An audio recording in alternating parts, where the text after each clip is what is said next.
Hi, this is Natalie Lander, voice of Kinsey, Tara Branford, Stargirl, and many others. You are listening to a W2M Net podcast. You can visit W2Mnet.com for other podcasts about entertainment, video games, sports, and wrestling.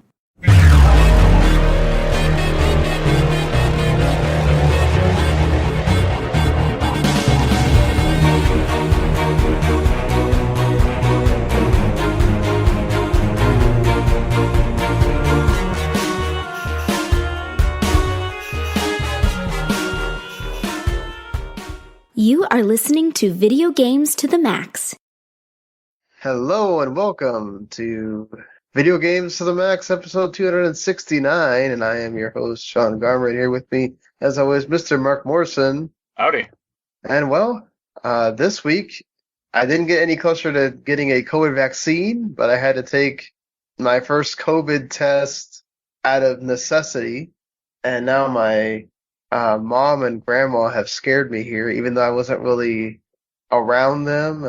Everybody gets affected differently, so I thought I was okay, and then I came over to my mom's house to do this recording because where I live, mostly at my girlfriend's, it's just not the best place to do recordings.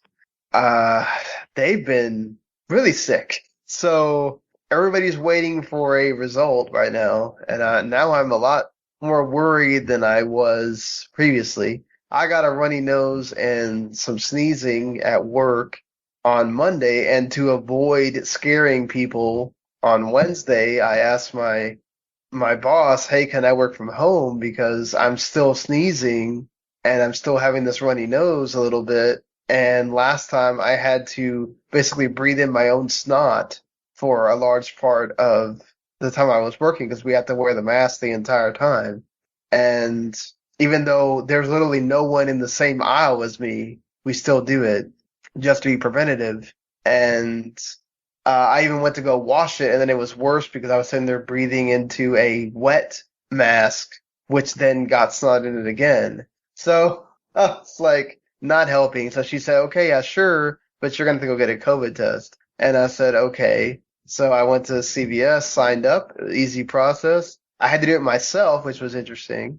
And that's a sensation that I think long after, hopefully we get back to more of a semblance of normal, that will stay with you, that feeling of having to stick that swab all the way into the back of your nose and that nasty feeling you get afterwards that stays with you for like an hour or two. Not pleasant at all. But yeah, I'm still waiting. They said 1 to 2 1 to 2 days. I don't know if that counts business days or not. But technically, I guess I got it on Thursday morning. They may not count that same day. So I don't even know if Saturday counts as a day or not. So I'm hoping to find out Saturday, but I haven't got an email as of right now. And if not, I guess it'll be Monday because they're probably not going to send me anything on Sunday.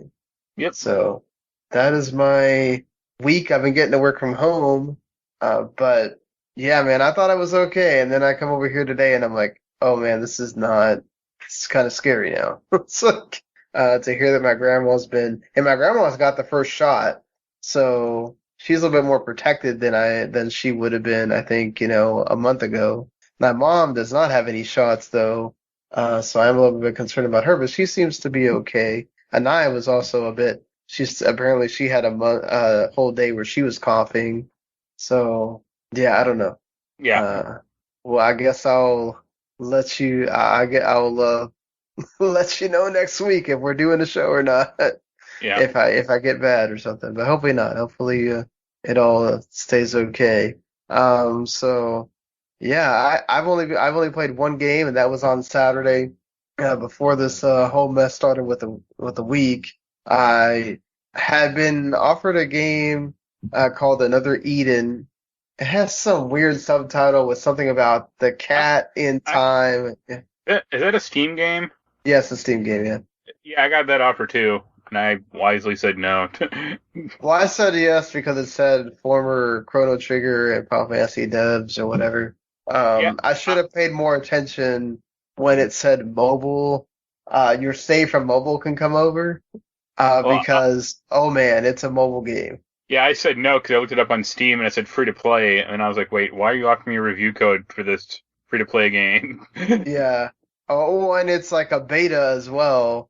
And it's just, I mean, the game's fine, right? Like, there's nothing wrong with the game. It's Yeah. just, there's gotcha.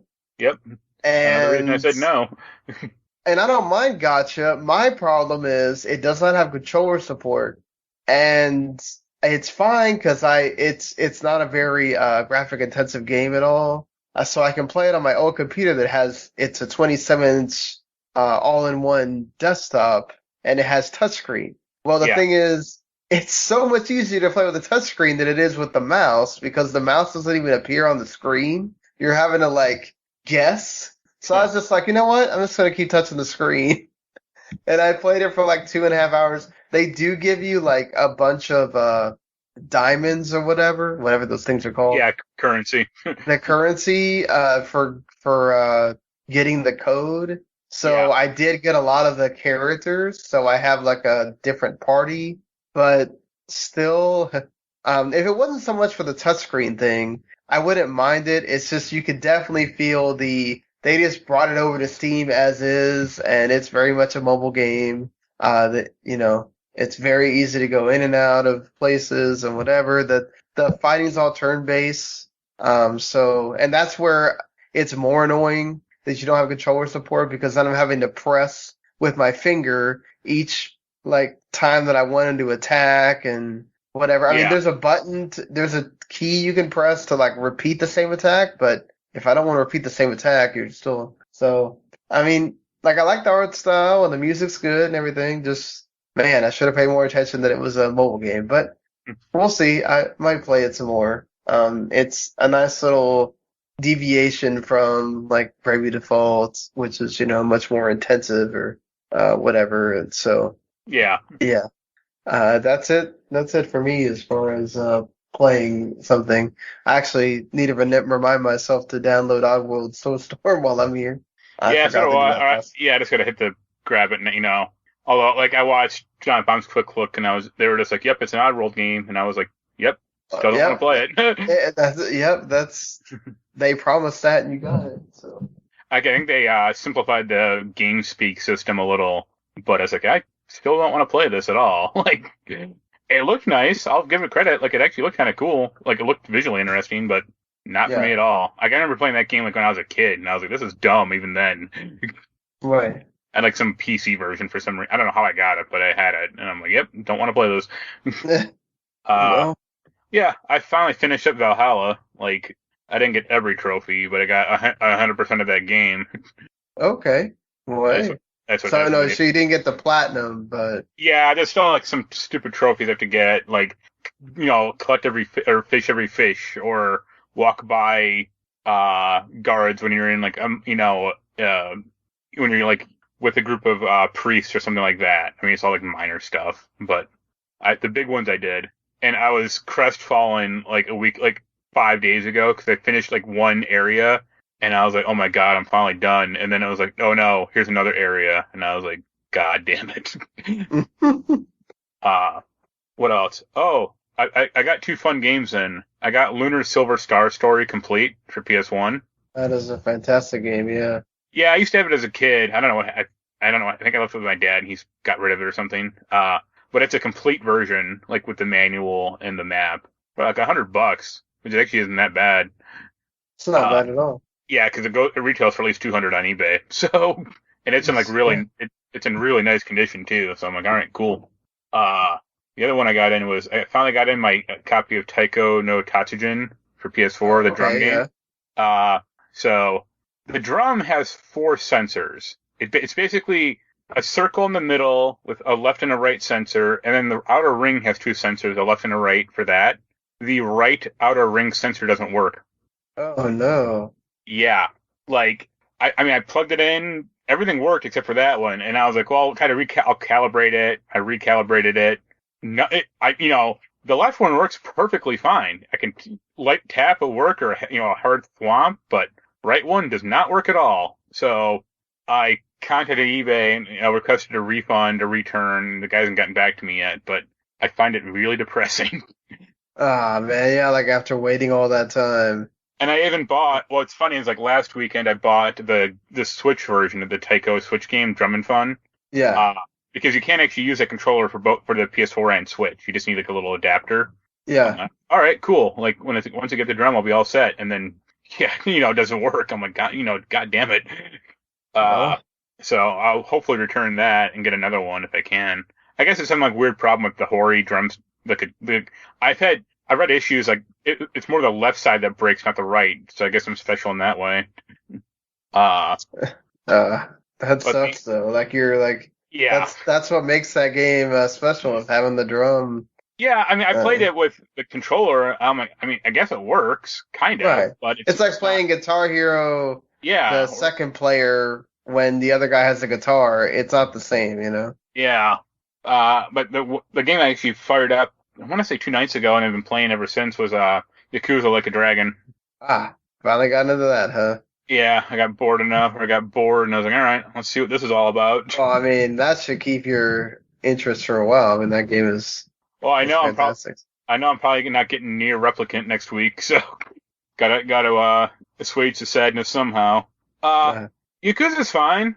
It has some weird issues I found, just as like from a gameplay perspective. But I mean, I like the characters and the story and everything. what Uh, do you not like from a gameplay perspective? so like the taxi system sucks. You have to go up to every taxi and like activate it for it to actually work. Because I asked Jens about that. I'm like, cause I was like, oh, I want to go to this taxi across, or I have to across the map, and I know there's a taxi there. I can see it in the menu. But if I go into the taxi system, it's like, oh, you didn't activate it beforehand. Yeah, you have to go into that area walking the first time, and then after that, I You mean, actually, that's no, you actually pretty. have to like Yeah, activate. You have to actually go to the taxi, every taxi in the game, and like use it once, or just not even like travel, but just like activate it. And it's like, well, why is it like I this? don't remember that. Like, I remember there was certain hot spots that the taxi went to, and then that's it. Like, I don't remember doing all this activating and all that stuff. Well, that's what I've been doing. Like, I got to like four. I've cleared out like 4 areas like that of just going to every taxi in like a district and like just clicking on it once and it's fine. Uh, I just ran around most of the time. I didn't use the yeah. taxi till later in the game. So, Uh, I don't. I'm not great with that perfect guard thing. Like, yeah, it takes a bit to get used I, to. I, I I can see what they're trying to do, but some enemies like really don't telegraph their attack well. Mhm. And like, it would be nice if there was just like a somewhat of an indicator on screen or more of a timing mini game, And it's also like it'd be nice if it was just like if you press circle, like before it happens, you get like a good guard, but if you actually did it like right when it hits, you get a perfect Yeah, guard. I agree with that because there's a lot of games that do that where you can, Yeah, depending on where you press. yeah. I think like Legend of Dragoon did that, and like yeah, there are other games that do it too. Uh, I also find the songs are fine, but the karaoke system sucks. Why don't you let the karaoke system? Because it's like not it like drops frames or is like very inconsistent, like from like performance perspective.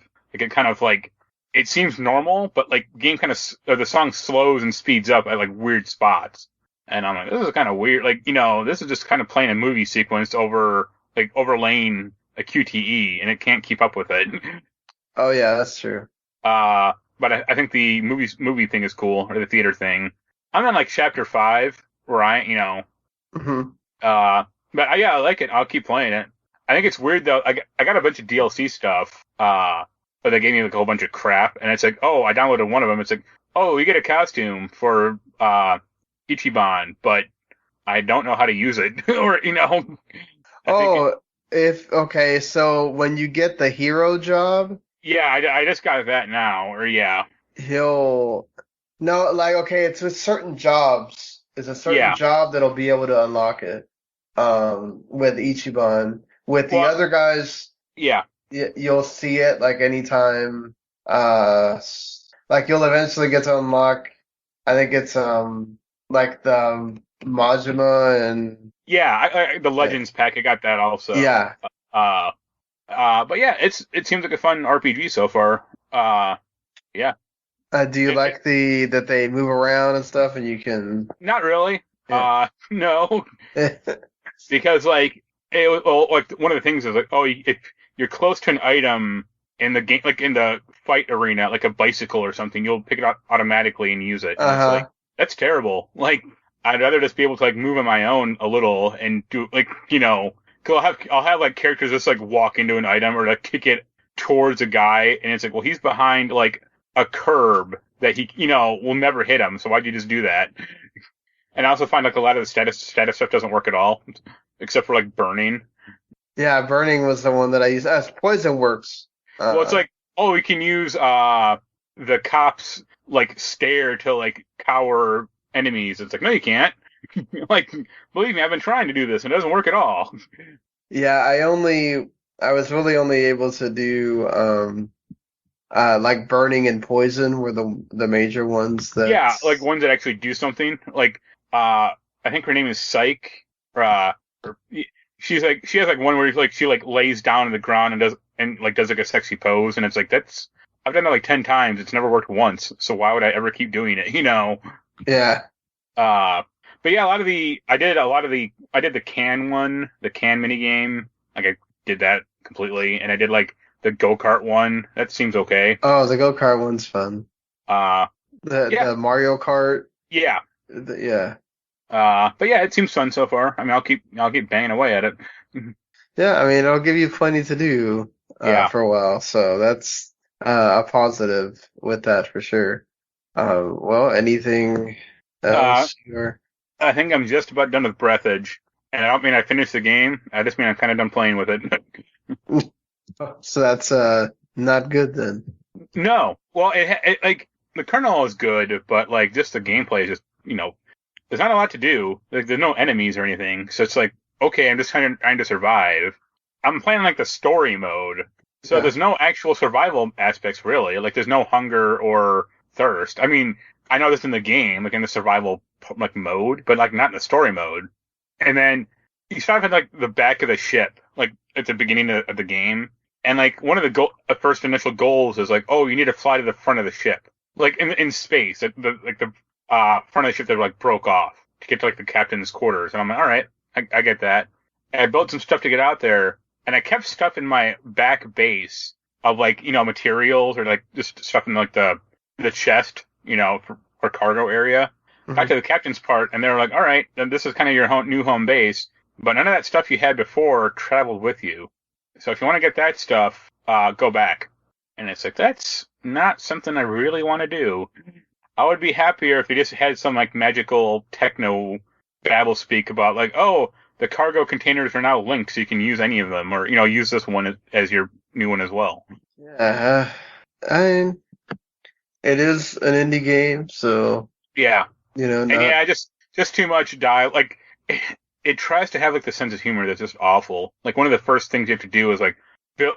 It literally is like build a bunch of crap the developers wanted you to build. Like that is like damn near quoting directly in the game, and it's like or you can just not have this. Like it's not funny, and it's just kind of ticking me off. And I know like later on, like it becomes like much less of a open world survival game, and much more of like a corridor crawler, or like you're in like a base and you're just exploring that. And I'm like, that sounds terrible. Yeah, that does not sound great at all. Yeah. So, yeah. I mean, I've started the review, so we'll see what happens. But I was not left with a positive, lasting feel in that game. And the bummer is, like I said, well, just getting around is kind of fun, but it's just there's nothing to do. Or, at least in like most of these games, you have like some animal or something to avoid or interact with. Here, it's just like nothing.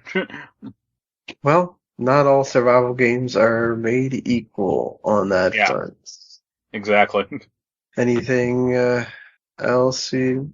No, that's about it. Just happy to have Lunar finally. I mean, it popped up on this like local retro game store's Facebook page, and I called him like immediately, and I was like, "Hold it for me," and he was like, "All right." And then by the time I went out there and got it and came back, like 4 other people asked about it, and I was like, "Nope, I already got it. Sorry, buds."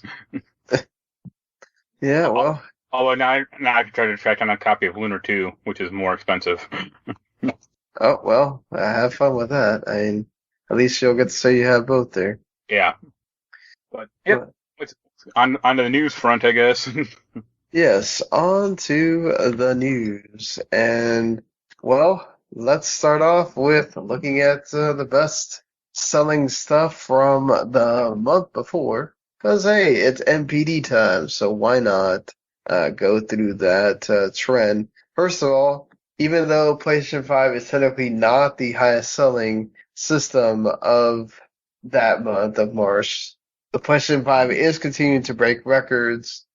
In the first 5 months that it's been on the market, it's become the fastest selling console in both unit and dollar sales. Which, I mean, considering all the stuff that's going on, the pandemic, chip shortages, problems with shipping, that's quite a large feat. I mean, it's not surprising considering the hill that Microsoft still has to climb with the Xbox Series X and Series S. And I think the chip shortages are even affecting Microsoft worse than Sony. Because like every time I'm still seeing it a lot more, that every time there's something going on sale, it's a PS5. I've been seeing some of the Series X and S like go on sale, but it seems like those are kind of sticking around more because of, I think this is where the whole, if you don't know about Game Pass, there's not a big game that's going to entice you to necessarily buy those systems yet. Whereas Sony has games right out of the gate that you can go buy. Miles Morales, which is now the highest selling Sony exclusive, or fastest selling, or is it highest selling Sony exclusive? It's sold more than Last of Us 2 and Ghost of Tsushima, which is crazy. But I mean, also that was also packed in a lot with the PS5. Yeah. And a lot of these bundles. So if you're counting those as sales. Well, they are. So, yeah.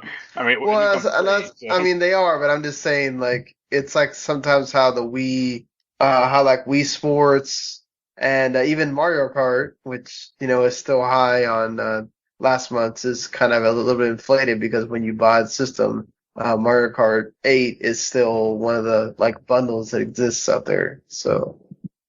Yeah, but that's an integrated bundle. Like, the bundles you're talking about are just, like, stuff that Costco and GameStop have cooked up. Yeah, well, and a lot of other places like Ant Online and so many other. Yeah. I think Meyer was also selling theirs like that. So. I mean, it doesn't come in the box, unlike Mario Kart, for example. Right. Yeah, it's true. But yeah, I mean, that's cool for Sony. Like I said, not unexpected, but cool that Sony is able to, put out that accomplishment.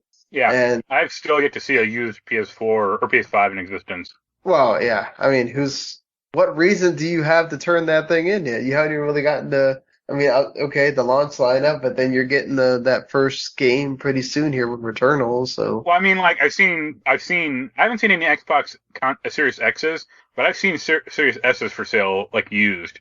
Yeah, I mean, there could have been a lot of people that got the Series S thinking, okay, maybe it's going to take a while to get a Series X, and then they were able to get Series X faster than they thought. And they turned the Series S in. So, yeah, I mean, there could be multiple reasons why. I mean, also didn't know that the Series S, I mean, it still plays games pretty well considering what it is. But I think there may be some people that got that and just didn't realize how much of a difference it can be. So, that does make a difference for some folks. Yep. So.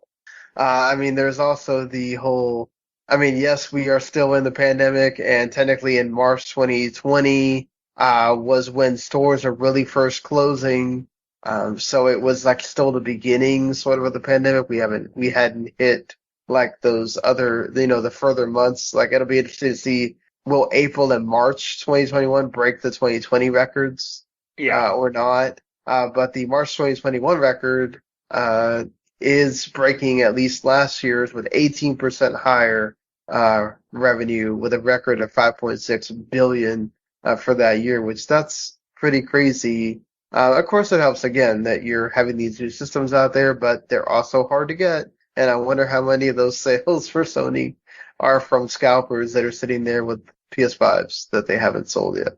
Right. Yeah. And of course, the I guess sometimes the more interesting part is I should note that the Switch again is the highest selling console for the whole month. They continue that trend. I think it's the 27th month in a row that they have been the highest selling console, which is crazy. The Switch is still doing major things, and they also introduced a new color for the Switch Lite, which is blue or purple, because whether you're whatever spectrum of the light color you see. It looks blue to me, but I know some people were thinking it's purple. So I mean, it looked slightly darker than that a purple purple GameCube. But unless you have them like side by side, in the same lighting condition, who can say? yeah, that's true. I guess technically it's like cyan or something, but Yeah. still. If I was gonna get a Switch Lite, that would be the color though. I like that one more than the others. You don't like the Easter colors? Yeah, no. But going on to those top games, most notably, outside of Call of Duty Black Ops Cold War being number one again, that's not surprising. But Monster Hunter Rise number two, with all the records it has been hitting, that's really cool for Nintendo that Monster Hunter Rise came out and people really responded and went after that game. Outriders, even with Game Pass, still sold well and is in number three with the PC and PS5 sales. Of course, we don't know which ones, the actual numbers there, but still cool that it's in number three. Super Mario 3D World dropped a little bit to fourth, and Spider-Man Miles Morales is still in there. And fifth, and good lord, Mario Kart 8. That game is super old at this point, even if you go back to the fact that it's actually a Wii U game. Yeah, but it's not as old as GTA 5. Once they release that for the Series X and the PS5, that'll be on the list again. Yeah, that'll be on the list again. And Minecraft keeps doing things. Call of Duty Modern Warfare from last year is still there. Of course, Smash goes up because they have new characters, so people that don't have that game, they'll buy it. Sword and Shield went up again, and Mortal Kombat 11, and then the list goes on there. So yeah, interesting stuff there. Yeah. Again, cool that Outriders and Monster Hunter Rise got the debut as high as they did, and so far, not surprising at all, Call of Duty Black Ops Cold War is number one for the entire year, but Monster Hunter Rise being number 4 for the entire year, and that game just came out, that's pretty impressive. Yeah, I have a few friends who are obsessed with it right now, so. Yeah, for sure. So always interesting to look at that just to see what is big with the populace as far as the major game purchases go. Getting on to some other news. Nintendo, speaking of, did have their latest Indie World Showcase. I watched it, I think it was actually this morning. I watched it like 2 hours ago. You watched it 2 hours ago? Okay. Well, good. You got some fresher thoughts than I do.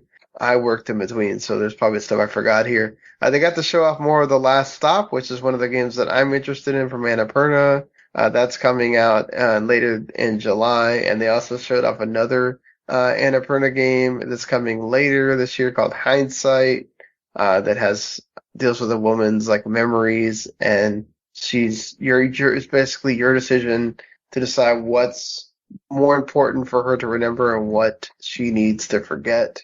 So Annapurna always makes or publishes fantastic games. So really cool that they're bringing some more to the Switch. Road 96, there was a lot going on with that. Yeah, I'm not quite sure what that game actually is. Like they showed like a guitar mini game or playing mini game. That was about it, and I'm like, all right.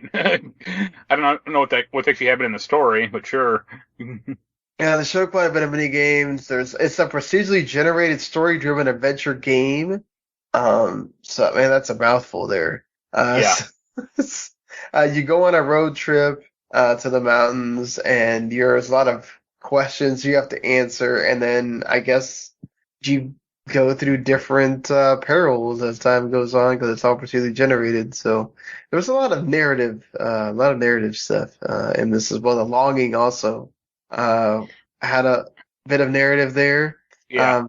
So if you didn't see this, it's interesting in the fact that, okay, so like you are a servant who you have to wait 400 actual days for your like master to awaken, and so you basically decide how you get to spend those 400 days, and there's obviously things that make it to where certain things will happen, depending on what you do, certain things will happen faster, and it's actually out on Switch right now. So yeah, I don't know if I'll pick that up or not, but it was an interesting premise. I'm sure it'll have stuff like, oh, eat dinner, or cook and eat dinner, take an hour, or go to the bathroom, take 20 minutes or something like that. A lot of this stuff I didn't like visually, and that was probably like the biggest one, actually. Yeah, I'm happy to see there's no game Wrong Dimension come to Switch, so I might bite on that one because I was waiting for it to. I don't know. I'm just like I don't mind playing stuff on my PC, but if I can play a game where I can move it around, Yeah. I'm happy with that. So, Cris Tales, I already talked about it when they had the indie Xbox. It's an RPG and it has time stuff, so That looked pretty cool, actually, I thought. It's just coming to Game Pass, so I'll definitely be checking it out when it hits that on July 20th. But yeah, if you're a Switch player, for sure. And I like that Aztech Forgotten Gods as well. It's from a Mexican developer, so yes. And of course it has like a sort of like Aztec type setting, and I love the like all the parkour and everything else in that game. See, yeah. That's another one. I thought, like, I watched that trailer and I'm like, okay, this world kind of looks interesting. Mm-hmm. I thought the main character looked like garbage because like she was incredibly dark, and I'm like, I can't see this character. Like, I mean, I see like a vague form of the character, but like, I mean, she also has like a skull for a head or whatever too. So there are shots like there's a shot where like she takes off her like metal arm or metal or glove thing and like puts it in like some Metroid looking machine, and I'm like, okay, this looks like the main character here looks fine, but like when she was actually like fighting, it looked like I thought it looked like a mess. What did you think of that House of the Dead remake? No, I want Typing of the Dead instead. That looked fine. I mean, yeah, sure. I don't know how I feel about having to use my like Switch, the Joy-Con to like point and shoot and all that. They should release like a special edition that actually has a gun, but it's Nintendo, or so they won't do it. That would be nice. If you could definitely, actually have like a gun controller, like that, like VR Zapper or whatever. Yeah. I'd be down with that. I would definitely give me back those arcade vibes for that. Did you ever like House of the Dead? Yeah, I played it a lot when my dad would take us to Dave & Buster's. I played that all the time in the arcade. I mean, I didn't play a ton of the first one. I played a lot of the second on the Dreamcast with like a controller. Yeah. So, that's the one I played as well on the Dreamcast. Yeah. I got like the end of that game, but I don't think I ever finished it. And Fez getting to come to Switch is cool. Like, I like Fez. Sure. I think I have it on PS3, PS Plus. Yeah. Well, I question that because like that guy, I forget the guy's name, but like he had the like big freak out about Fez 2 and basically said we're just never coming out. I'm not going to make it. So I wonder how this came to be. Well, maybe. Also, I think Nintendo offered some money there. Yeah, I could swear, doesn't Microsoft own Polytronic? I'm not sure on that. I could swear someone bought it. Yeah, I might be wrong, but yeah, I just remember the guy, Phil Fish, like freaking out about Fez 2. Yeah, I do remember that as well. And he just had like this meltdown, and then it just said, okay, it's not happening, and then you just never heard about it again. Yeah. So like, I think Oxenfree 2 Lost Signals was the one more thing, which I loved Oxenfree 1, so totally happy with that. Totally done with that happening. I actually thought that the Detroit game, Aerial Knights Never Yield looked pretty good, interesting, even if it's just like a runner. Yeah, no, but it was like a very stylistic runner. I like that too. And of course, the soundtrack helped a lot too. I liked that soundtrack. It's funny. I have this ex-friend. He's he's in Detroit, or he's like, a suburb, and he's trying to make a game that'll never actually come out because like he's obsessed with like the story and the history of like the game world. So he's writing some like 100,000-page tome about it. But he always claimed like, oh, I started Detroit's first game studio, and I'm just I watched that trailer and I'm just like, yeah, but this guy actually could have put out a game, so I guess he beat you, huh? Well, that's true, Yeah. Well, I mean, I thought the showcase was really good. They had some good stuff, and of course, they got to show off more the Ninja Turtles game. So That looks always really interesting. happy with that. Yeah, like it looks like every turtle has like their own kind of special move or somewhat moveset. Yeah. Yeah. I'm just kind of I'm actually kind of curious about that one because it's like there are enemies and like concepts in that game that are very clearly Konami based. So I wonder if they're actually paying Konami to like, hey, we can use this foot soldier in this helicopter thing, or that thing you did in Turtles in Time. You could throw an enemy at the screen. We're paying you for the copy, or we're paying you for the patent on that, or whatever. Because you have to imagine some of that stuff would probably like fall under their code or fall under their jurisdiction. Well, speaking of Konami, they also had that game. They had a weird. Yeah, it was like some Japanese Genji game or Genji, whatever. It looked bad, so. I didn't think it looked like, Getsufumaden, yeah. Yeah, Getsufumaden, yeah. An Undying Moon. Getsufumaden. Yeah. I mean, this is not their first one. They did Skull Attack last year as well. So Skull Attack was fine. Yep, giving people what they want. Silent Hill, Castlevania, Contra. Nope, making a sequel to a game no one's ever heard of before. I mean, it's also roguelites whenever you like it, but I think. See, I didn't think maybe. I mean, I didn't get an impression from the trailer. It just looked like action platformer, or Oh, apparently there is roguelite elements, like the map changes and there's upgrades and stuff with each run. Oh, okay. But no, I mean, so this was an IP that never came out in the US. It was Japan only, so that's why most people probably never heard of it when they showed it on on that thing. And I think it's neat that Konami is doing stuff like this. I mean, obviously everybody wants them to go back to doing the big AAAs, but they feel like it's money they're spending. Sure, I guess they don't need to make big AAAs. Like if they made something on the level of like the Bloodstained Ritual of the Night, that'd be great for Castlevania. But they just have no interest, apparently.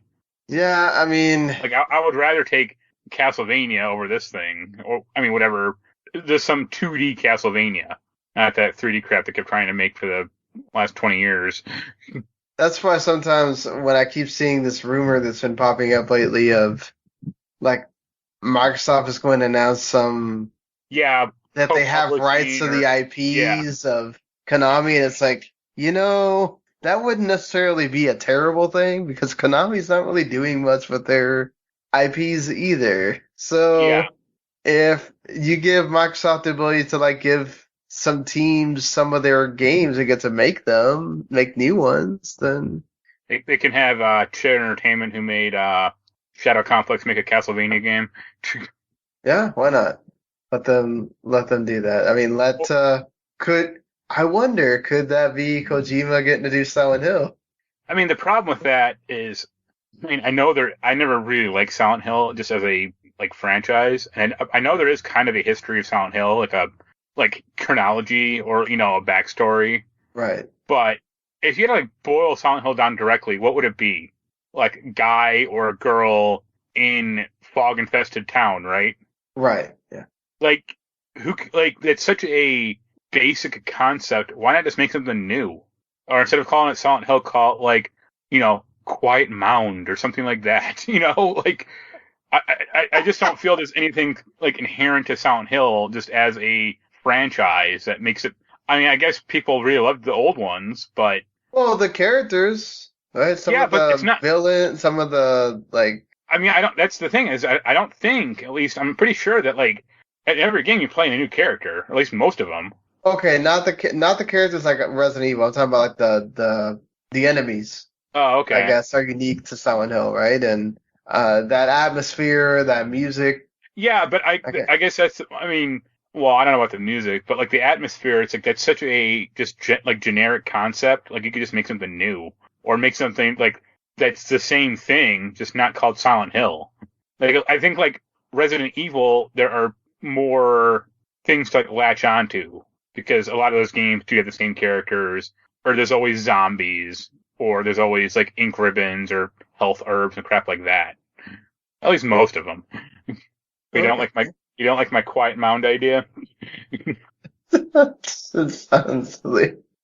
But yeah, I mean, like if that does happen and Microsoft gets rights to I mean, make some of those it'd be a big franchises, then boon for sure. But I mean, I don't think they'd get Metal Gear because that is like way more of a Sony thing than well, I mean, Microsoft. technically, Microsoft, they did get to do the what is it, Twin Snakes on GameCube. I mean, so Sure, but that yeah. was just a remake of the first one. So I mean, Microsoft has 2 and 3, and I think 5 also is in the Xbox, but 4 never showed up. Yeah, but 4 also didn't, show up on the other systems for Sony either. Right. I mean, Still one of the biggest crimes. I wonder if Microsoft will work to try to fix that. I doubt it. I mean, maybe, but we'd have a higher chance of seeing like the GoldenEye remake come out, officially. You think that's, well, I don't know. I feel like Konami has more of a chance especially if Microsoft can get the rights and then also they can get Kojima to like, go on their side. Maybe you have a better shot than trying to figure out all the license problems with GoldenEye. Yeah. But yeah, well, that's still a wait and see on that. But overall, the Indie World Showcase was pretty good. Nice highlight on indies. And there was quite a few that I'm really interested in that I want to pick up. And of course, there's one that they announced that we already have a review for on the site as well. Marc reviewed it and, talked about it on the podcast. It's called The Hero Slayer. Yeah, I saw that trailer, or I saw what they did. I didn't see everything in that game when I played it. Like, I wonder if they added some stuff. Like, that'd be kind of cool if they did. Oh, maybe, They should have added like a Mario, a Zelda, and like a Samus costume. I mean, hey, why not? There's a ton of Nintendo characters that could kind of slide into that system. They'd probably work pretty well. Would Nintendo let them do it though? Would they? Possibly. I mean, hell, they made that XCOM Mario game, or Yeah. But that was with Ubisoft when they were doing those, the 2 years of partners. But I mean, like think about like Bayonetta too. Like right. they added those characters, like Zelda and Samus, I think. I mean, it wouldn't be like a huge thing, but it would be like a nice selling point. Like, hey, the Switch version of this has 5 of your favorite Nintendo characters to try to collect or to play with. Yeah, that could be an incentive there for sure. Yeah, to do that. I mean, if they actually did that, I might give it another shot, or just to see what they do. But again, that's just fantasy talking. Yeah, true. So Nintendo also had some other interesting news that actually wasn't necessarily directly from them. One of the biggest franchises Nintendo has that people keep claiming for, and it's one of my favorite franchises from Nintendo, F-Zero. And, we always, I think since that last game came out, a lot of people were just like, F-Zero's dead, Captain Falcon has all this life in Super Smash Bros., and that's when the only place you're going to see him, really. And, well, according to Takaya Imamura, who's worked for Nintendo since 1989, and he's been, the main character designer and art director for F-Zero and StarFox. He says, he actually wants to see a new F-Zero game, but he that's the big thing apparently that Nintendo has, is that they don't have a innovative way to bring F-Zero, like make it feel new, I guess. And it's like, I don't know, man. Like, why does everything have to? Not everything has to be this brand new thing with this new innovation that you bring in. I mean, there's a few things to talk about that. First of all, like every new Nintendo thing has not been great. Like, remember Kid Icarus? Right, yeah, uprising though. Second, like Nintendo has no racing games. Like, really? Oh, well, Mario Kart. Well, like dedicated racing games. Let's say that. Which technically, that's one thing I forgot to mention. Mario Kart is now the #1 selling racing game ever. Like we were ready, which is insane. But yeah, I mean, But like, think about like, okay, Mario goes. It's still a 3D platformer, or it's still a platformer at large, kind of. And like the same with Zelda, although like Breath of the Wild obviously changed the formula up. But most of Nintendo's franchise, like Kirby Star Allies, whatever the hell the game was called, was just another Kirby game. it was co-op focused, yeah. Yeah, but like you didn't need to do that. I mean, I just played like a Kirby game. Like I've been playing them for the past 30 years. Or like, Mario Kart's another good example. Like that's the same, literally almost the same damn game. Or yeah, I mean, Smash. It's like, okay, aside from like the roster and graphical upgrades, like what's the difference between Smash Brothers Ultimate and Smash Brothers Original? Like they added a really bad board game or story mode. no, yeah, it's the core concept has remained the same. Yeah, so like I don't see the problem of like just having a really fun arcade style racing game, a fast racing game. Like, yeah, they should. I mean, yeah, it would be really nice if they did because. Or another good example is Donkey Kong. Like, since Donkey Kong Country, they've all kind of been the same, except for Donkey Kong, which is always cool. Well, one of these days, Yeah. It'll be... But I mean, yeah, it just kind of rings false because, like, Nintendo doesn't make a ton of new franchises. I mean, like, also, like their last big IP was like what Splatoon. Yeah. And before that was maybe like Rhythm Heaven or I forget the name of it with the Captain Olimar guy. Oh, Pikmin. Yeah, it's like they're not. It's not like they're an IP factory. Like they come out with like one or two, maybe a console generation. That's about it. Yeah, but I mean that helps when you have so many other IPs you can pull from. You don't have to necessarily just be this IP factory. Yeah. Right. I mean. Sure, but like if they're not going to use the old, they just keep cranking out Zelda and Mario's. It's like after a while that gets kind of boring, no matter how good or bad they are. Yeah, I mean, that's true. But I think people keep. Remember a little game called Metroid? Well, I mean, there was more like listings for Metroid. This week, so whether or not it actually comes out, that's a different story. 30 years from now. Let's hope it doesn't take that long, for God's sakes. Yeah. Well, yeah, I mean, I'd love to see a new F-Zero. Let's hope that it can happen one day. The last one was GameCube, so it is, 3 console generations away at this point. I mean, just make a fun F-Zero, and then you can spend the time trying to figure out after that, Yeah. Or make like an ultimate version with all the tracks from all the other games, like you did Smash Brothers or something. I don't know. Sure. Well, I mean, come up with an excuse for it. Just an HD version would be good, yeah. But hell, if they can make HD versions of Legend of Zelda, why not? That's the thing too. Like they kept messing around with StarFox, right? And then every time they just make StarFox worse. Yeah. It's like, they kept. Oh, they're like, oh, now it's Fox doesn't have the R-Wing. It's all like a Zelda game, and it's like, this is terrible. Like, and then it's like, oh, I put him back in the R-Wing, but now it's still not good. It's like, well, this is your new idea. I mean, in whatchamacallit, in the what was that game I just mentioned it with the Ubisoft game, the Toys to Life thing. Oh, Starlink. Yeah, Starlink. That was fine, right? Yeah. StarFox was in the R-Wing the whole time. He's doing those kind of missions, and you're like, yeah, this is where I want to play StarFox. Like that's what I want to be doing with this. Like not other stuff that doesn't have to do with StarFox just to try to make them different. It's like, no, thank you. I mean, as long as it's not like a yearly thing, but I'd rather kind of have the same game with tried and true mechanics than something new that's likely going to be terrible. I mean, if it's good, then sure, but like they haven't had the best track record of that stuff. No, they don't. But one of these days, hopefully they will. Learn on that. But we'll keep waiting, I guess. And it's something that folks will be missing out on soon, I guess, if you care about it. I know Randy liked this when they first came out.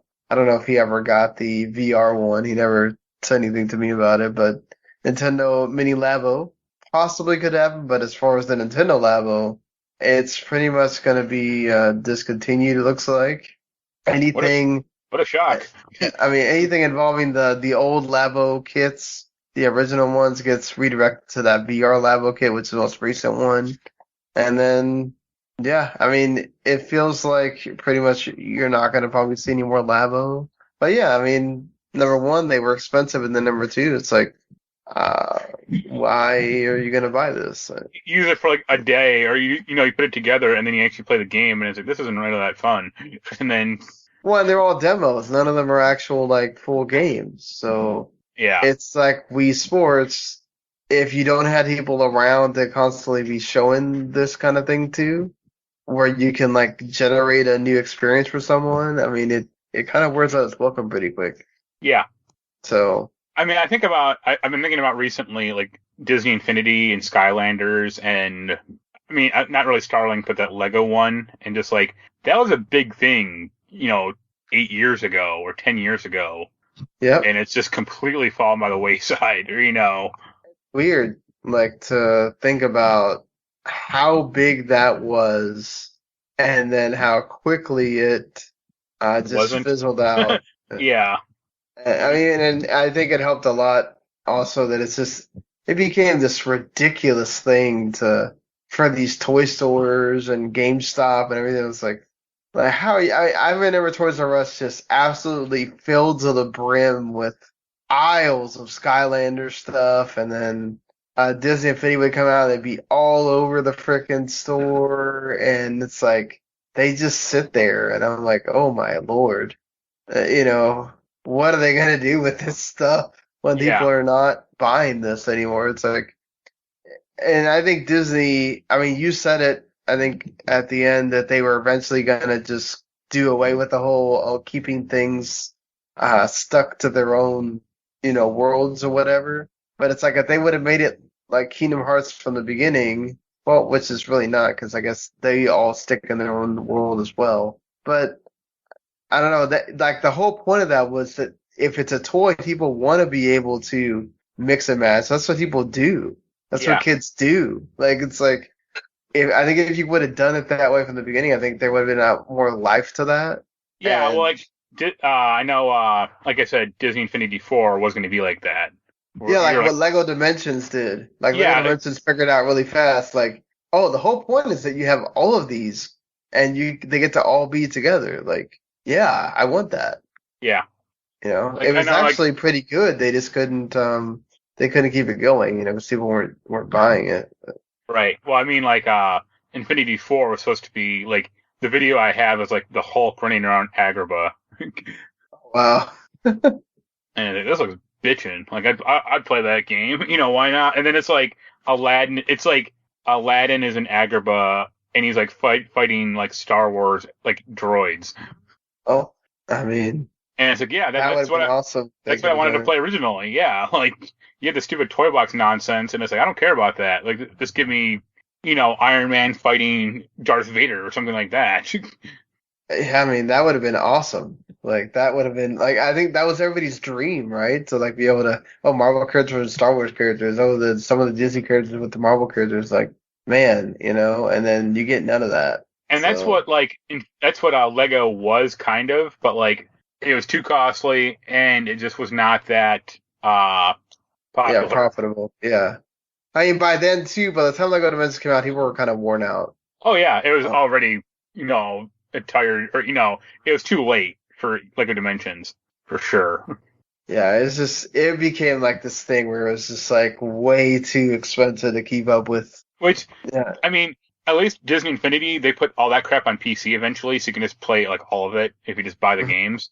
I wish they did it with, like, Lego Dimensions, because there's a lot of good licenses in that game. Like Doctor Who and Ghostbusters and a whole bunch of other crap. And it's like, man, if there was just, like, some way for me to, like, buy that game with everything, like, unlocked, I would play it and probably enjoy myself. Yeah, that's one I wanted to play that for all those licenses and to like, it would have been cool if they could just release it as its own separate Lego game without the Toys to Life stuff. But Yeah. that probably would never, it'd be too costly for Lego to do, Right. to get all those licenses again and everything else. The ones they don't own anyway. Right. So, but yeah, I mean, there's your trip down memory lane of Toys to Life stuff. So, hopefully you also had a moment with Toys to Life and could discuss that. Yeah. Did you get into any of them or no? No, I had the Disney Infinity, the first two. Yeah, I had all three, and then once they fell apart, I just like threw it out. Like I'm like, what? I don't need. And then I had to review Skylander Swap Force, so I got into it that way. And then I wound up reviewing, I think, also the one that came after that. Yeah. And then it went away as well. Oh, the Charged or whatever it was. And it kept coming out with those. Like, yeah. And then that died, and again, like, I thought about it with Lego Dimensions, and I was like, especially because they kept coming out with stuff, and I was like, oh, maybe this one's gonna last, and then I was like, oh, you know what? I'm not investing in this again, just to it be another hunk of stuff that it's just there, and I'm never using again. Yeah. So I just decided against it at the end, but man, I did enjoy it. It was cool to like see your. It was the like Yu-Gi-Oh you always wanted, like, and still, why, you know what, Konami, like, why have you never made that game? Like, why is, like, I mean, see, that's a VR game somebody should make. Like, I know they did that, I think, or it was an indie developer, like the Eye of Judgment. Yeah. Or whatever, right? That was close to it. It's like, somebody needs to do that. Like, why don't we have, that game where it has, like, the monsters actually show up on the field, and you get to see them and whatever. It's like, I don't know. Should have done it. Yeah. But that being said, moving on, before we get into more news stuff, let's talk Grammarly. And, we talk a lot about Grammarly on here. We're using it in this doc that we're using right now to talk on the show. It definitely helps me constantly. I'm having to give Eric all of the posts that we need to get up for this week, and I'm messing up words as I type, and Grammarly's right there helping me correct them. And look, listen, I think a lot of people, pretty much almost anyone probably listening to this knows what Grammarly is. I don't think I need to explain that to you. But I mean, if you don't use it, it takes nothing to, use our link, get Grammarly.com/W2Network. Put that in your browser. It will save you so much time in your emails. And if you got to write anything in a Word doc, whatever it is, it's very helpful and super intuitive. And if you go and get that special offer and you have someone that's writing essays or anything like that, I mean, it is absolutely a jewel because it just corrects so many things that you never think about grammar-wise. And it makes you a better writer. Trust me, it makes you a better writer at knowing things that you'll recognize after Grammarly tells you a couple of times, like, oh, that should go there, and I think that's what's helpful the most too. I mean, even if you're not someone that deals with writing all the time, I think it's just a nice tool to have. So, Moving along to Final Fantasy VII Remake Intergrade. Finally, we have information on the Yuffie DLC, and it is officially called Final Fantasy VII Remake Intermission, or Episode Intermission, or something to that effect. Yes, FF7R Episode Intermission. Jesus Christ. Square-Enix, can you not, just come up with something special? Something just whatever, something normal to call something, your thing. I'm waiting for the Vincent DLC, where it's just called Final Fantasy VII Bathroom Break. Or Dirge of Cerberus, the retool, or something. I don't know. But so it's obviously gonna star Yuffie. You knew about that. It's releasing on June 10th, along with the PS5 upgrade patches and everything. If you are upgrading from the PS4 to PS5. Of course, you have to get this PS5 version, and you can actually save $10 because standalone, the Yuffie DLC is $20. Think that's fair? Charge $20? Well, it depends how long those chapters are, because I think it's only 3 chapters long, and how much is recycled material, or the same like levels, or same section. Well, I mean, most of it is going to be same level. It's happening at the same time as right. Remakes, so it's more about just getting experience in that game with those characters, which is fine as well. I think I'm fine with it. Like, thankfully, I didn't see anybody really, complaining about this. The $10 difference between whether you get the upgrade or whether you buy standalone. At least it doesn't feel like the ripoff. I wouldn't call it a ripoff, I guess. The unnecessary upcharge for KH3 Remind, which a lot of it was rehashing a lot of the same stuff with different characters, and then you got a bunch of cutscenes. Right. And that did not feel like it was worth $30. Whereas this definitely feels like it could be certainly worth the $20. Yeah. So again, I'm excited for this one to come out. Yeah, I'm just curious about how will it actually, the story itself, or how important it'll be to the overall, mythos or whatever. Yeah, I would not be surprised if Vincent gets revealed in some kind of secret ending or whatever. Just to it'll just be like a really the other characters there. It'll be a really weird Resident Evil crossover where Vincent's in the back and he opens up his coat and says, "What are you buying?" Speaking of Resident Evil, what did you think of the showcase? I didn't really make a big point of it at the beginning, just because a lot of it was more about telling you that there's 3 different demos that are going to come out. Yeah. Did you like the trailer? And the game loop seems fine. I thought that what they're calling animated series looks really hokey. Well, it's an anime, a CG anime. That's the thing. It's they call it anime. It's no, just call it a CGI show, you idiots. Nothing anime about this. I didn't see Goku launching a spirit bomb, so it's not anime. Well, Berserk got made into. They got a sequel, and it was a CG anime. So I know. I guess we'll find out if. Yeah. Yeah, it happened to Lupin too, but Yeah, we'll see if how much anime there is in it or whatever. But I'm just glad that's getting made. And it looked like just a another CGI movie. Remember those CGI movies they made? I think they made at least 2 of them. Yes, I do. And yeah, the other thing I was surprised about was Resident Evil 4 VR. Yeah. Why not? Right, if you're doing a remake of Resident Evil 4, why not put what a lot of people think is their favorite Resident Evil VR? Yeah. And that's probably the one that still looks the best out of all the old ones that you don't. Well, yeah, I think it's not that much of an old one, or compared to the other ones, sure.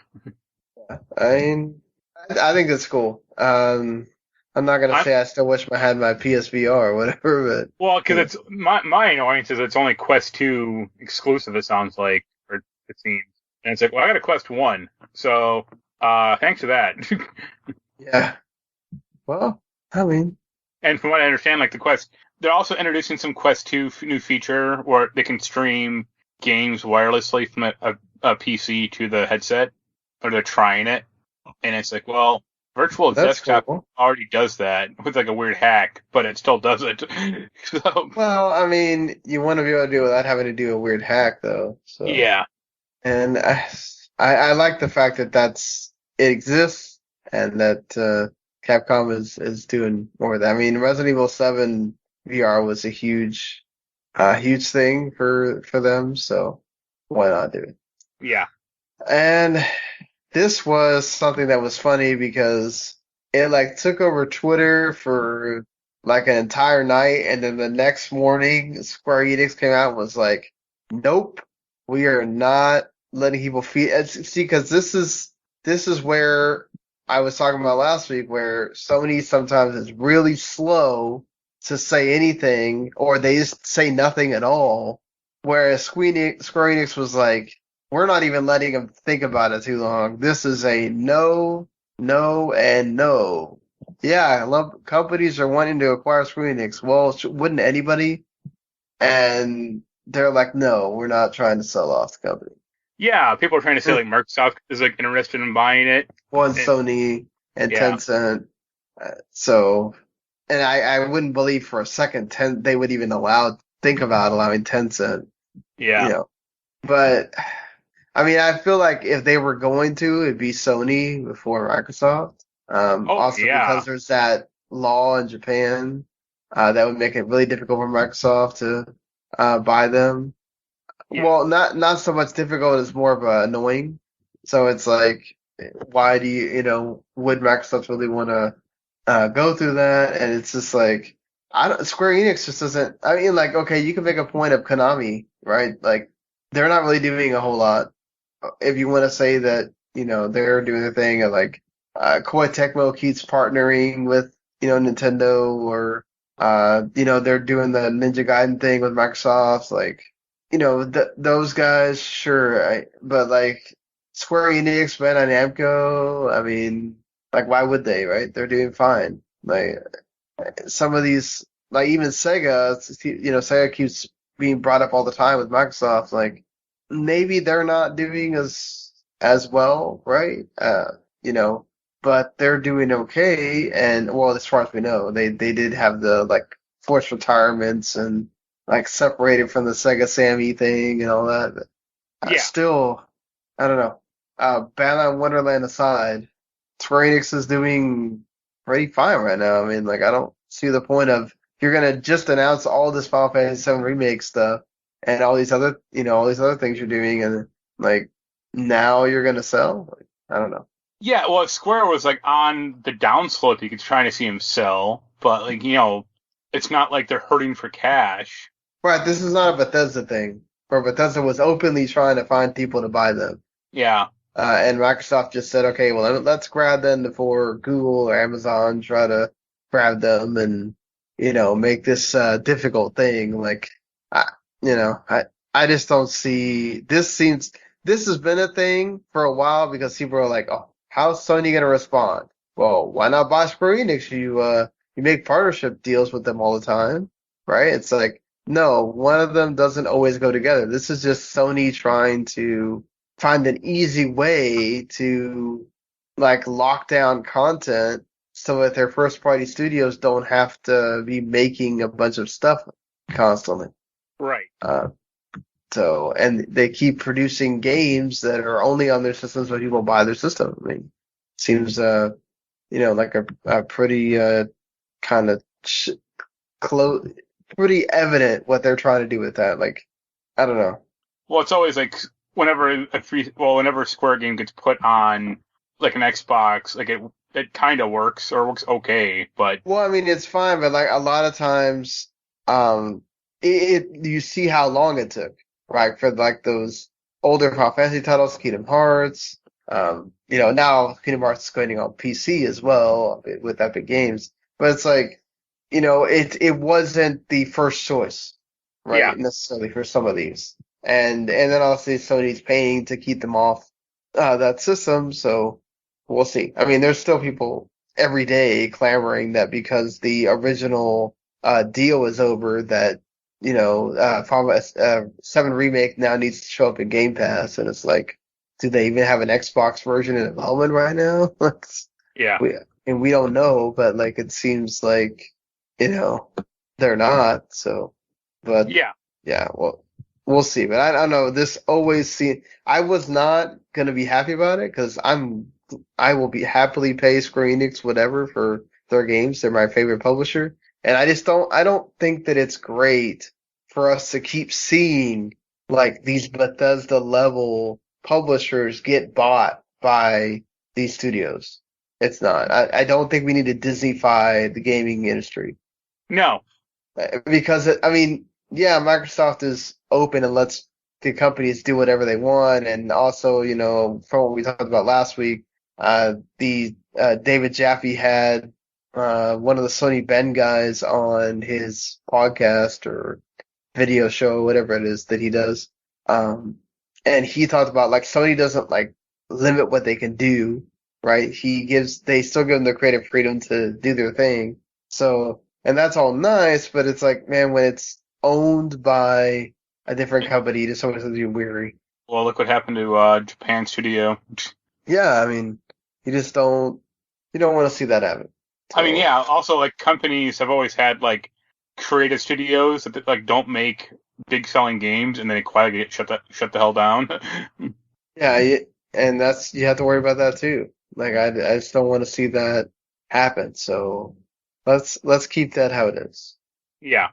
All right. Yeah, I miss more game studios, existing. I mean, it was nice when you had those like AA studios, like the THQs and Acclaims and all those. I mean, Midway and. Well, Midway is still kind of around, but all they do is make fighting. They don't do anything else nowadays. Well, I mean, like Warner Brothers. Yeah. Bought them, and then NetherRealm is making their IPs.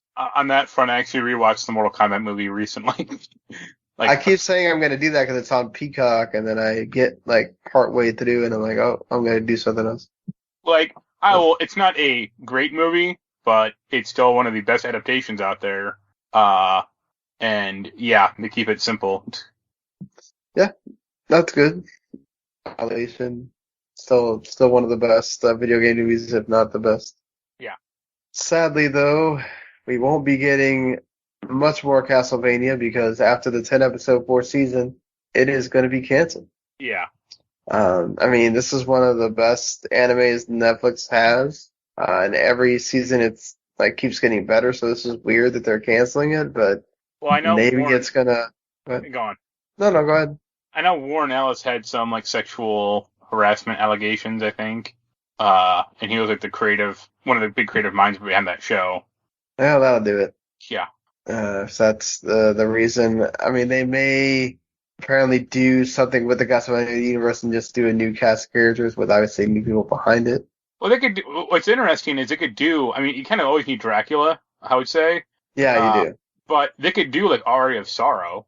Like that'd be kind of interesting. Like, I mean, it'd be cool if they did like the Game Boy and DS games. Well, like Aria, like that game. The series takes place in I think like 1500 or whatever. Like it's like a medieval show. So if it jumped ahead 500 years to like 2000, which is like when Aria of Sorrow takes place, then sure, why not? And that one also has Alucard as like some teacher, also like undercover. Yeah, I mean, but also like the Castlevania franchise, like it's kind of like Assassin's Creed, like it kind of goes all over the timeline. So hey, why not? Yeah, why not? And also, like, isn't Netflix supposed to have an Assassin's Creed anime so they can at some point they can have a crossover? I wouldn't be surprised. I mean, they get an anime for almost anything else, so why not? Yeah. But yeah, I mean, I think for the most part, all shows run their course. It just kind of sucks to see it have to. Well, that's like one of the that's like one of the really good adaptations, like TV shows. Yeah, and like video game adaptations, period, as well. But it's funny because it's animated, so of course, aside from the story, of course it's gonna be good because like they can. It's not like The Witcher, like that's good. I mean, that's good, but it's pretty grounded. Like Castlevania is not that grounded, so.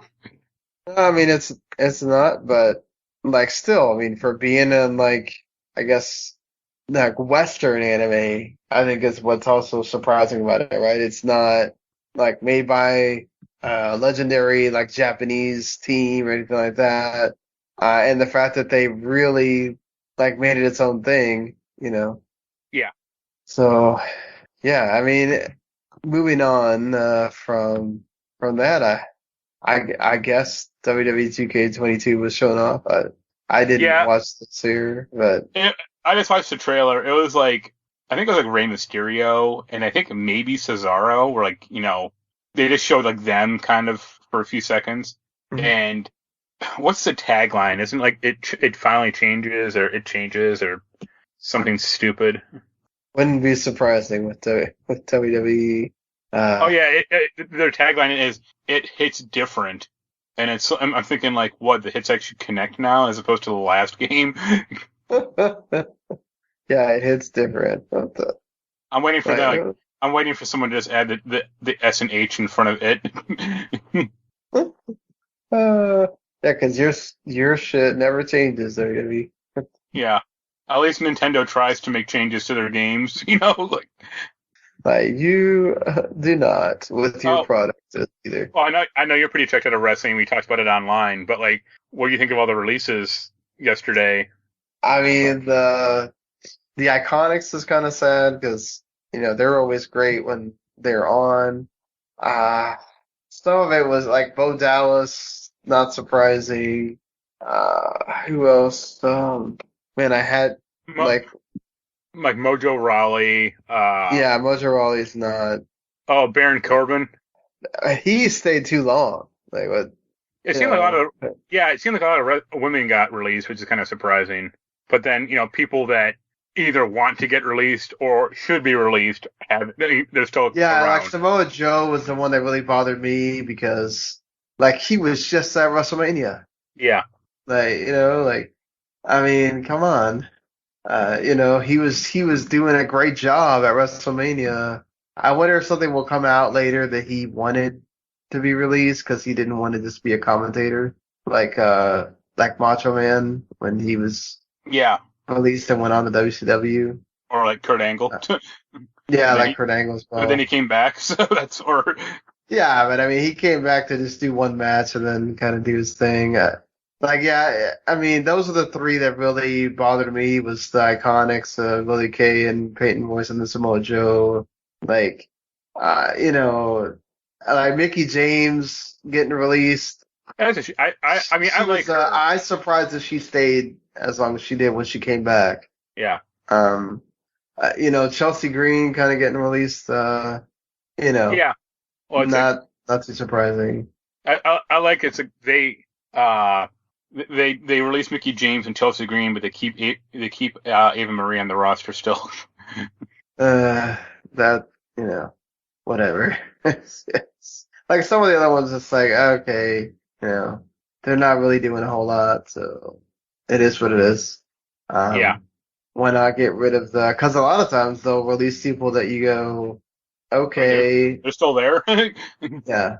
I mean, like Rusev's in, AEW now, and so he's That's doing his where. thing. Let me ask you. I mean, they released I think like 9 people, like 9 or 10 people. How many of those people are you going to head to AEW? I mean, I could see Samoa Joe if he's still going to be wrestling. I could see him. I could see maybe the Iconics, and I could definitely see Mickey James and Yeah, Chelsea Green. I could definitely say because the AEW definitely needs to like improve their women's wrestling roster. So, them getting to all go over there, Yeah. I definitely could see a lot of them get signed and be able to and try to bring them all together to try to be like well they just got released by WWE but now they're here. So Yep. yeah, it's it'll be interesting. I mean, some of them could go to Impact as well, and they're already working with AEW anyway. Yeah. So, cool that some of these guys are getting to go on and do whatever. And that's good though. Like I'm glad that it's not oh well you got released in WWE so you have to go work the indies now. Yeah. Like I'm glad that like Impact is kind of still around and that you still have and you have AEW and then New Japan has their like USA thing. So it's good for that there's more. What about Ring of Honor? No. And I feel like Ring of Honor is just like way down there on the totem pole. It's like it's so crazy to think like Impact was so I mean like EC3's there or like the last time I saw it he was. Like it's crazy to think that ROH at some point I mean obviously some of this was helped by having that deal with New Japan or whatever, but like it's weird that Impact is now thought of, I think, in a better light than Ring of Honor. Yeah. And you would have never thought that so many years ago when Impact had so many times where it was going to die. Yeah, oh yeah. You know? So it's cool that, all these companies get to be around, and there's, differing levels of how important they are. Good to see that, NXT and AEW stopped trying to fight each other, and they both went up in the ratings. Yeah. That's positive. But I still think, as I saw with WrestleMania, you gotta have fans at wrestling shows. It's just not the same. WWE going back to that Thunderdome thing again after they had WrestleMania with fans. It was okay, I don't want to watch now. I don't want to watch Raw. It's what I mean, I don't want to watch anyway because it's that's 3 hours and I don't have that time. But still, it was Right. a lot more fun to have the fans there, even though Vince still can't help himself with the fake crowds and fake crowd noise and all that. But whatever. What he didn't say there was 90,000 people in the crowd. Well, thank God there wasn't. But did you see on Twitter there was somebody made a joke post about how he got COVID from going to WrestleMania and forgot pissed. Yeah. I was okay, well, if you didn't catch that it was a joke really fast, then you're the one that looks bad. But no, I would not be surprised at all if somebody did that went to that show. But hey, you know what? You also know the rules of engagement before you went. That that's possible. Yeah. But yeah, I don't. Is there anything else you wanted to really talk about, or? No, pretty good. All right, so well, that's it for the show this week. Let me check on what is happening with these, because I think everything is once again just like in March, kind of tailored to the end of the month. Yeah. Other than that, MLB The Show comes out a couple of days. Near is next week. And Nier as well. Yeah, Nier and MLB The Show come out this next week here. Of course, MLB The Show is coming to Game Pass as well. And yeah, I mean, Nier Replicant, of course, is the remake of the first game. So if you didn't know that, you definitely should. And it's going to be great from the looks of things. And yeah, I mean, those are still two pretty big games coming. And the Judgment's also coming to PS5, Xbox, and Stadia of all things. Google, I guess, paid money to not have that go to PC, which is weird, but sure. I think that's been rumored to come to. I mean, it'll come to PC eventually. Yeah, whenever that exclusivity deal ends, whenever that is. Yeah, there's a Star Wars Pinball VR. Can't wait. But yeah, I mean, so 2 remakes and remasters and MLB The Show, and don't forget me too. Also, looks interesting, a narrative indie game on PC.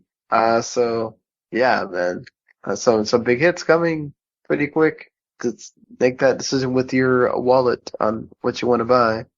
But all right, please make sure that you follow us on Twitter at WTMSean, at WTM Network, at Humanity Plague. Follow Jens at Aperture Silence. Follow Randy at Randy Isbell. You can listen to his, he does a radio show about sports on Tuesday nights. And also he and Jens do their chapter select. This week they talked about the PlayStation Plus game from last month, Maquette, the puzzle game on chapter select. So if you wanted to hear their thoughts about that, you certainly can. And of course, check out all the other stuff that's come out this week. A lot of wrestling heavy podcasts from the Radlets folks because it was WrestleMania week. So, including a new podcast called Mania of WrestleMania that they're going to go through every WrestleMania. So that one should be fun for them to do. And yeah, make sure you go rate and review, especially on the Apple Podcasts. That helps the most. But on whichever of those podcasters that you use to listen to us on, we appreciate every single one of you. And until next week, we'll see you later, everybody.